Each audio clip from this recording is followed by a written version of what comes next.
இத குடிங்க, உடம்புக்கு ரொம்ப நல்லது. ஏமா என்னமா அது? உளுந்தங்கஞ்சி.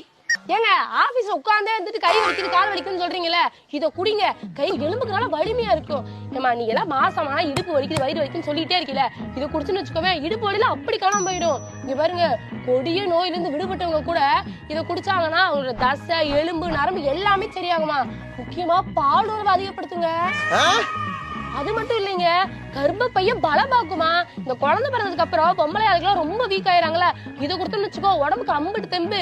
சின்ன குழந்தைங்க இருந்து பெரியவங்க வரைக்கும் எல்லாரும் குடிக்கலாம். அம்பிட்டு ஆரோக்கியம், அம்பிட்டு சத்து இருக்கு இதுல.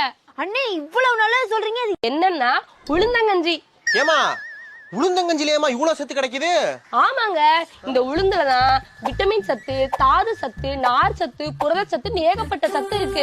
வாங்க கருப்புளுந்து கஞ்சி எப்படி செய்யலாம்னு பார்க்கலாம். இதுக்கு தேவையான பொருள் 2 கப் கருப்புளுந்து, 2 டேபிள் ஸ்பூன் பாசிப்பருப்பு, 2 டேபிள் ஸ்பூன் பச்சரிசி, ஏலக்காய் 4. இது எல்லாத்தையும் தனித்தனியாக வறுத்தெடுத்து வச்சுக்கோங்க. நல்லா ஆறுனதுக்கப்புறம் மிக்சியில் போட்டு கொரகொரப்பாக பவுடர் செஞ்சு வச்சுக்கோங்க.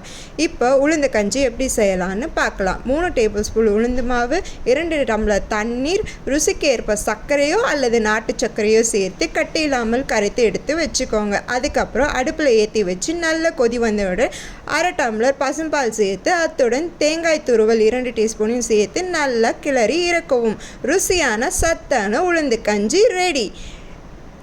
Stay healthy and happy. Happy drinking, happy cooking. Alternative டேஸில் நீங்கள் இந்த மாதிரி ஹெல்த்தியான ட்ரிங்க்ஸை செஞ்சு குடிச்சு என்ஜாய் பண்ணுங்கள். தேங்க்யூ.